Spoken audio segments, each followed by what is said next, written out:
Gunfreaknation.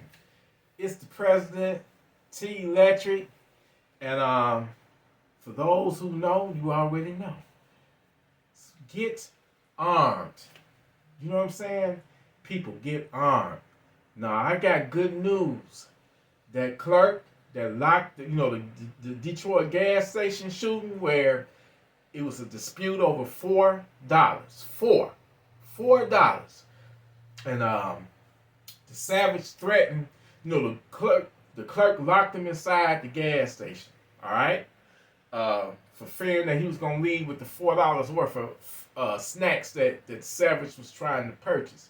He locked the door, but it was 3 other customers in that gas station that didn't have nothing to do with that altercation. Had nothing to do with it, but the clerk locked them inside, and the Savage had threatened, like, if you don't unlock this door, I'm gonna shoot everybody in this gas station. That's the reason why you need to get armed and get your license to carry, because you never know what situation you may find yourself in. Now, those 3 innocent customers, they just went there to the gas station to do whatever to buy whatever they was gonna buy. Next thing you know, they being locked in with a crazy motherfucker that's threatening to shoot them if the clerk don't unlock the door. The clerk didn't unlock the door, and they got shot.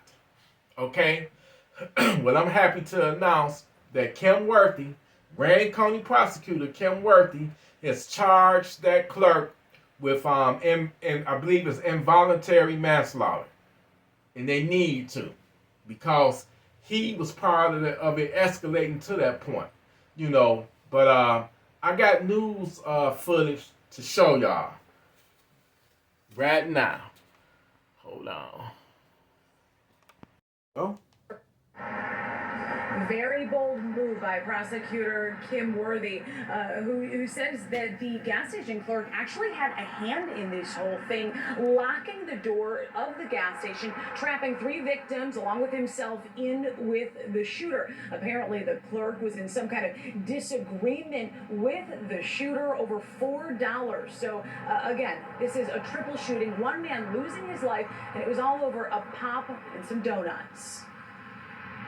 A first look at the 22-year-old gas station clerk charged with involuntary manslaughter in relation to a May 6th triple shooting, killing 1 man on Detroit's west side. The trigger puller, allegedly 27-year-old Samuel McCrae, trying to leave with about $4 worth of snacks after his purchase was declined.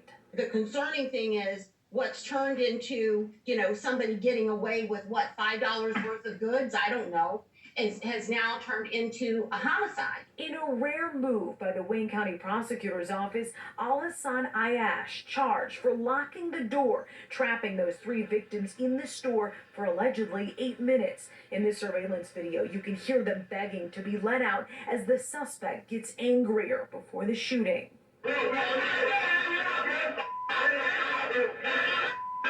Their theory is to hold him responsible, criminally responsible, for the intentional crime that's committed by somebody else who he does not know.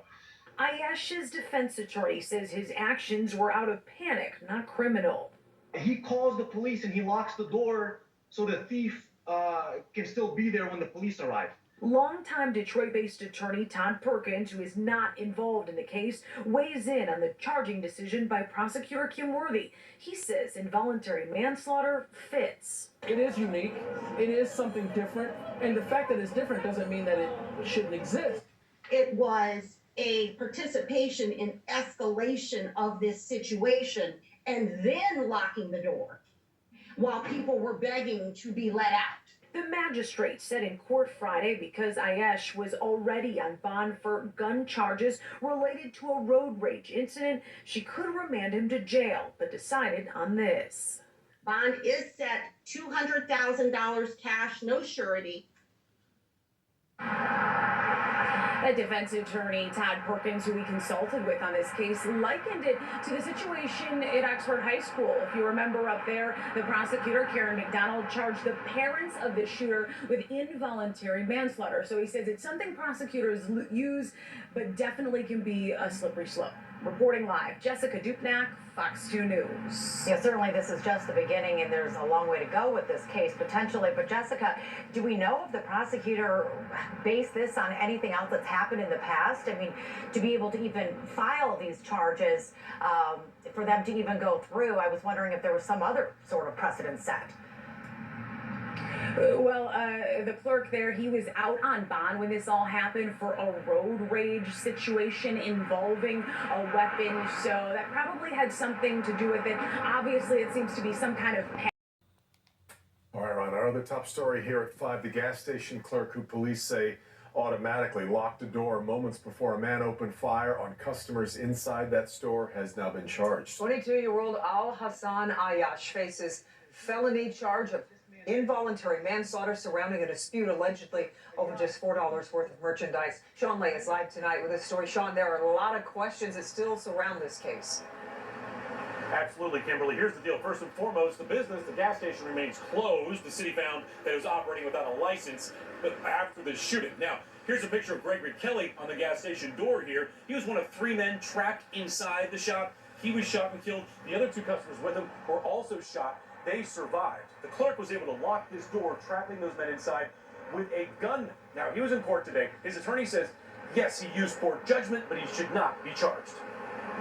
I've never seen this before, but their theory is to hold him responsible, criminally responsible for the intentional crime that's committed by somebody else. The attorney for 22-year-old Al Hassan Ayash admitting the gas station clerk used poor judgment, but should not be held responsible for 3 innocent customers being shot inside the gas station May 6th. Samuel McCrae is charged with shooting the 3 customers. One man, 37-year-old Gregory Kelly, was shot multiple times and was killed. But the clerk is also facing involuntary manslaughter charges for using an automatic lock to lock the store's door as he argued with the gunman.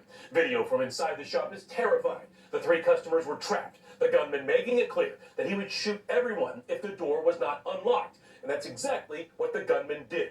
Ayash's attorney says he locked the door to help police. He calls the police and he locks the door so the thief can still be there when the police arrive. This was all over Ayash thinking McCrae was going to walk off with an iced tea and a pack of donuts. And prosecutors say it was Ayash who escalated the entire situation. And people were pulling, kicking, trying everything they could to get out of there, and they were stuck in there because of the defendant. Ayash's attorney wanting a low bond for him, the judge saying no way. It wasn't just the locking of the door. It was a participation in escalation of this situation and then locking the door while people were begging to be let out.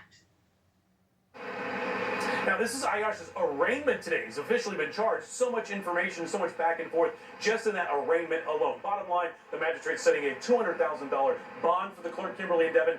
If he makes that bond, he'll be on house arrest on a tether. Back to you. Sean, the clerk, Ayash, he was out on bond for another charge when the shooting happened, and it sounds like that played a part in giving him the bond that he got today. The magistrate said that, talking about a threat to the public. He was out on bond currently for felonious assault and a felony gun crime related to a road rage incident. Goes to the judgment issue, the magistrate said, so she said that high bond. Yeah. Okay, Sean, thanks. Freak Nation, if that's not a perfect example why you need to be armed and have your license to carry, I don't know what else to tell you, because as I said many times before, we living in a dangerous, wicked world, and you never know what situation you may find yourself in.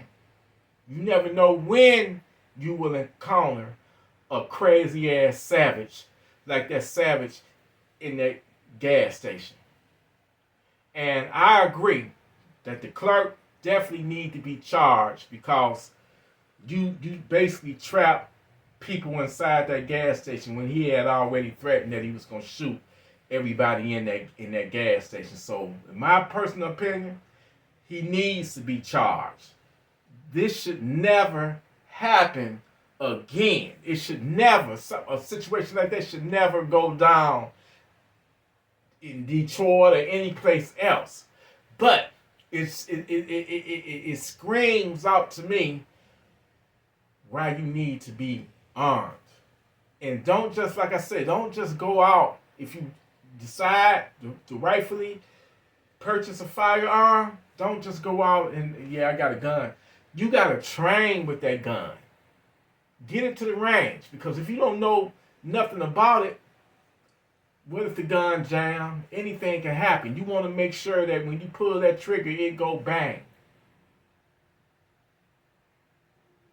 Because I'm telling you, if I would have been in that gas station, I'm already armed.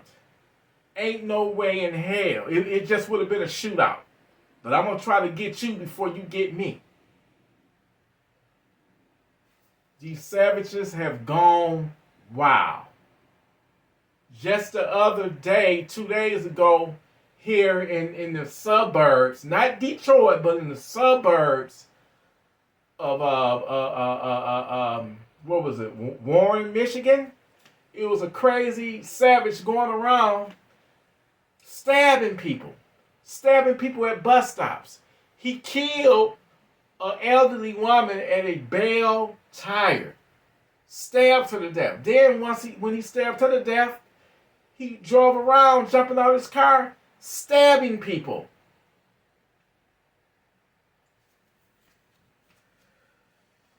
If you love yourself and you take life serious and you want to be here for a long time, go out and get you a firearm. Train with it, get familiar with it, get comfortable with it, with that firearm, and just be ready. You got to be, you can't let a savage get the drop on you. That's why I say every time when you go out, please pay attention to your surroundings. Know what environment that you're in. Get off that phone. Because they're looking to get the drop on you. They're looking to get the drop on you. But you get their asses before they get you. It's just that simple. I agree that clerk needs to be charged. But I also say to everybody, arm up. Because you just never know what funky ass savage got up their sleeve, and you just never know what situation you may find yourself in. You just never know. So I'm gonna say this. I love y'all, Gun Freak Nation. Be prepped up. Be prepared at all times. Try to learn, have the mentality to expect the unexpected. Have the mentality to always keep your cool and don't panic. And handle the situation accordingly. You know? But I love y'all. I just want y'all to stay armed no matter what. Also, I want to let y'all know that I got a new Funky Town Center coming soon, very soon. You're going to see some range video of me shooting some of them Funky Town Centers. And I'm going to tell y'all now, have your guns, but designate some of them guns for like a home invasion. Know that gun inside and out. So you know when you pull that trigger, you're going to be comfortable pulling that trigger, and you know it's going to go bang. Just prep up and be ready, man. It's going to be a long, bloody summer. I can tell these savages is getting out of control. You know, I can't even tell you how many emails I've received of people saying they were in similar situations where if they didn't have their guns, they may not even be here. I got 3 emails from 3 people saying that it was home invasions attempted on them, or they was out in the streets and somebody tried to, get the drop on them. And they thank God for their gun, because that's what saved them. So, Gunfreaknation, I love y'all. I appreciate y'all. Listen, y'all stay armed. Y'all stay righteous. Y'all stay responsible with your firearm. And most importantly, you train with it. All right? I love y'all, Gunfreaknation. Salute.